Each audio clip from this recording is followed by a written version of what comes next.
حضرت جنید بغدادی دجلہ کے کنارے جا نکلے اور آپ کے شاگرد بھی تھے آپ کے ساتھ، تو وہاں بہلول ملے۔ بہلول ایک مجذوب تھے، تو کہا کہ چلیے ان سے زیادہ بات کرتے ہیں۔ تو شاگردوں نے کہا یہ تو ایک دیوانہ شخص ہے اور آپ اس سے کیا ملیں گے، آپ اتنے پڑھے لکھے عالم اور اتنے بڑے فقیہ اور صوفی، اور ایک دیوانے شخص سے آپ ملیں گے؟ دنیا اس کو دیوانہ کہتی تھی، بہلول دیوانہ۔ لیکن سادی بولے کہ سادیا نزدیک رائے عاشقاں، خلق مجنو نند و مجنو عاقل است، کا اصل تو عاقل یہ لوگ ہیں۔ تو خیر حضرت جنید بغدادی گئے اور بہلول کو سلام کیا، کہا کہ آپ کون ہیں؟ تو کہا میں جنید بغدادی ہوں۔ تو کہا کیا کرتے ہو؟ کہا کہ میں پڑھنے پڑھانے کی ذمہ داریوں میں لگا ہوں۔ تو آپ نے فرمایا کہ کھانے کے آداب جانتے ہو؟ تو کہا کہ ہاں، ہاتھ دھوئے جائیں، بسم اللہ شریف پڑھی جائے، چھوٹا لقمہ لیا جائے اور چبا چبا کے کھایا جائے، اور اس کے بعد الحمدللہ کہا جائے۔ تو بہلول کہنے لگا کہ میں تو آپ کو بہت بڑا عالم سمجھتا تھا، آپ تو کھانے کے ادب کو بھی نہیں جانتے۔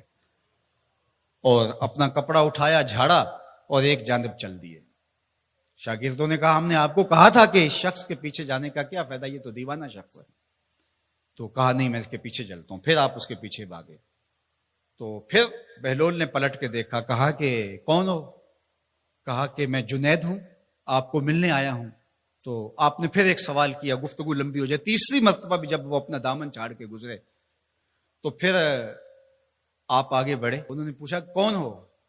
انہوں نے کہا کہ میں ایک عام سا شخص ہوں، تو آپ کے پاس جو ہے وہ سیکھنے آیا ہوں۔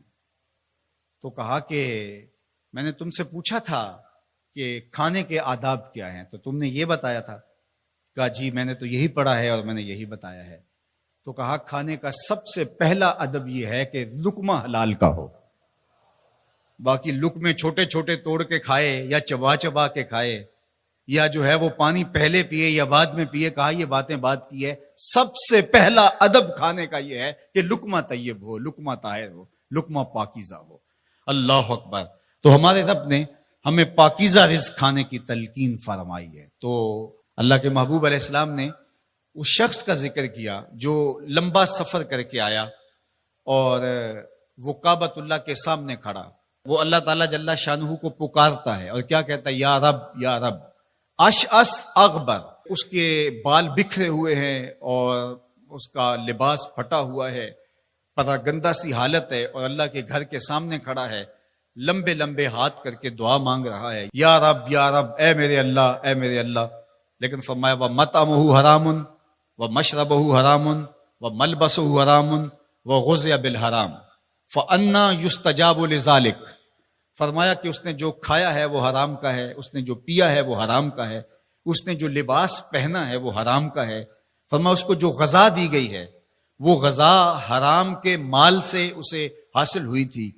فرمایا فَأَنَّىٰ يُسْتَجَابُ لِذَٰلِكَ۔ فرمایا مجھے بتاؤ کہ اس کی دعائیں کیسے قبول ہوں گی۔ وہ کعبۃ اللہ کے پردے کو تھام کے کھڑا ہے، ملتزم سے لپٹ کے رو رہا ہے، وہ حتیم میں کھڑا ہے، وہ کعبہ کے اندر بھی چلا گیا، کعبہ کی چھت پہ سقف بیت اللہ پہ بھی کھڑا ہے، مطاف میں کھڑا ہے، وہ حجر اسود کے ساتھ لپٹ کے دعائیں مانگ رہا ہے، مقام ابراہیم کے پاس کھڑا ہو کے دعائیں مانگ رہا ہے۔ یمد یدہ، اس کے ہاتھ لمبے لمبے ہیں، یا رب کے کلمات اس کی زبان پہ ہیں، اور اشعث اغبر، غبار آلودہ بکھرے ہوئے اس کے بال ہیں، اور حالت پراگندہ ہے کہ کسی کو گزرتے ہوئے بھی ترس آ جائے، اور اللہ کے گھر میں کھڑا ہے تو وہ کیوں نہیں معاف کرے گا۔